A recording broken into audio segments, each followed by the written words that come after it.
హారతులు ఆప్యాయంగా స్వాగతం పలుకుతున్నాయి. మహిళల బొటన వేళ్లు బొట్టులై షర్మిలమ్మ నుదురును ముద్దాడుతున్నాయి. మూడో రోజు వానదేవుడు కూడా పాదయాత్రలో పాల్గొన్నాడు. చిరు చినుకై షర్మిల వెంట నడిచాడు. దగ్గరుండి రైతుల కష్టాలు విన్నాడు వానదేవుడు. ప్రాణాలు ముఖ్యమని రైతులతో షర్మిల చెప్పారు. నిరాశ పడవద్దన్నారు. గుండెల్లో గూడు కట్టుకున్న ప్రేమ పూలజల్లైంది. మూడో రోజు దాదాపు 12 కిలోమీటర్ల పాటు నడిచారు షర్మిల. ఎక్కడా అలసట లేదు. చిరు నవ్వుతో ముందుకు సాగారు. పులివెందుల జనసంద్రమైంది. పులివెందుల సభలో వానదేవుడు చిరుజల్లైనాడు. షర్మిల విజయమ్మ మాట్లాడే ప్రతి మాటను వింటూ సాగిపోయాడు. ఇక కరటన్న లేచే కెరటమన్నారు షర్మిల. తాను రాజన్న పాదాన్నని జగనన్న విసిరిన బాణాన్నని అన్నారు. 1 కాదు 2 కాదు 5 కాదు 10 కాదు 30 ఏళ్లు వైఎస్సార్ కాంగ్రెస్ పార్టీకి సేవ చేశారని తెలిపారు. ఇంత విశ్వాసంగా ఉన్న వైఎస్సార్ కాంగ్రెస్ కు కాంగ్రెస్ ఏం చేసిందని ఘాటుగా ప్రశ్నించారు షర్మిల. వైఎస్సార్ పేరును ఎఫ్ఐఆర్ లో చేర్చిందని, ఆయన తనయుడు జగన్ ను జైల్లో పెట్టిందని మండిపడ్డారు షర్మిల. ఓదార్పు మాట ఇచ్చినందుకే జగనన్నను జైలు పాలు చేశారని తెలిపారు షర్మిల. నేను రాజన్న పాదాన్ని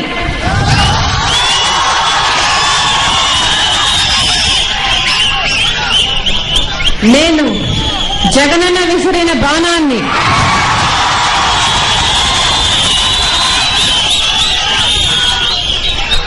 జగనన్న నాయకత్వంలో వైఎస్ఆర్ కాంగ్రెస్ పార్టీ తలపెట్టిన ఈ మరో ప్రజా ప్రస్థానానికి 2 ముఖ్య అంశాలున్నాయి. ఒకటి, ప్రభుత్వ వైఫల్యాన్ని ఎండగట్టడం ఒకటైతే, ఈ అసమర్థ ప్రభుత్వాన్ని దించేయకుండా, అవిశ్వాసం పెట్టకుండా ఈ తెలుగుదేశం పార్టీ ఎందుకు ఈ ప్రభుత్వాన్ని పోషిస్తుంది అని అడగటం. రాష్ట్ర కాంగ్రెస్ వ్యవహారాల ఇన్ఛార్జ్ ఆజాద్ గతంలో అన్న మాటలను పులివెందుల గడ్డ మీద షర్మిల గుర్తు చేశారు. రాష్ట్ర ప్రజలను పూర్తిగా విస్మరించి జగనన్నపై కక్ష సాధిస్తున్నారని తెలిపారు షర్మిల. మన ఆజాద్ గారు అన్నారు, జగన్మోహన్ రెడ్డి గారు అదే పార్టీలోనే ఉంటే, కాంగ్రెస్ పార్టీలోనే ఉంటే ఈ పార్టీ ముఖ్యమంత్రి కూడా అయ్యేవారేమోనని. అంటే వారి పార్టీలోనే ఉంటే వారిదంతా చేసేవారు కాదన్నమాట. కేవలం కక్ష కట్టి వారి మాట కాదని రాజశేఖర రెడ్డి గారి కోసం ఓదార్పు యాత్ర చేశారనే కదా ఇదంతా చేశారు. కాంగ్రెస్ టీడీపీలో కుమ్మక్కై సిబిఐని వాడుకొని ఈరోజు జగనన్నను బెయిల్ కూడా రానివ్వకుండా కటకటాలు పాలు చేశారు. మాట నిలబెట్టుకోకపోవడం చంద్రబాబుకు అలవాటన్నారు షర్మిల. రైతులంటే బాబుకు చిన్నచూపన్నారు షర్మిల. బాబు పాలనలో జరిగిన ఆత్మహత్యలు ఎప్పుడూ జరగలేదన్నారు. రైతులను జైల్లో పెట్టించిన ఘనత బాబుదన్నారు. మళ్లీ చెప్తారు, ఆయన అధికారంలోకి వస్తే మళ్లీ ఆయన పాలన తెస్తారట. రైతులు భయపడుతున్నారు.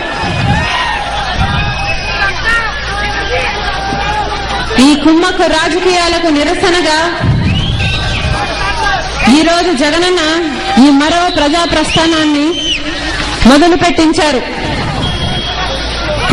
కుమ్మక్కై ఘోరమైన నీచమైన కుట్రలు పన్ని ఈరోజు రాజకీయ వ్యవస్థను ప్రజాస్వామ్యానికి వ్యతిరేకంగా తయారు చేస్తున్నారు. ఎమ్మెల్సీ ఎన్నికల నుంచి ఉప ఎన్నికల వరకు కుమ్మక్కు కుట్రలపై షర్మిల నిప్పులు చెరిగారు. వైఎస్సార్ కాంగ్రెస్ గెలుపును అడ్డుకోవడానికి తీవ్రంగా శ్రమించారని మండిపడ్డారు. టీడీపీ ఎంపీలు చిదంబరాన్ని కలిసి ఈడీని ఉసుకొల్పడం కుమ్మక్కుకు నిదర్శనం కాదా అన్నారు. ఇంత ఘోరమైన, ఇంత నీచమైన రాజకీయాలు చేయడం అవసరమా? ఎంతో కాలం ఈ అన్యాయం సాగదు.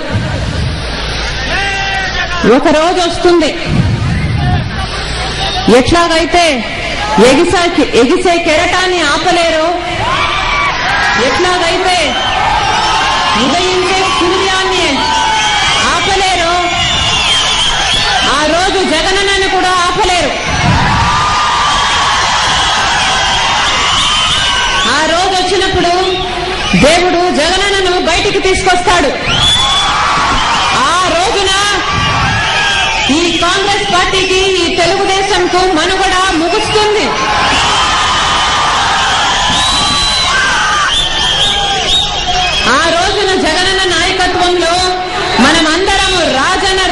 దిశగా నడుస్తూ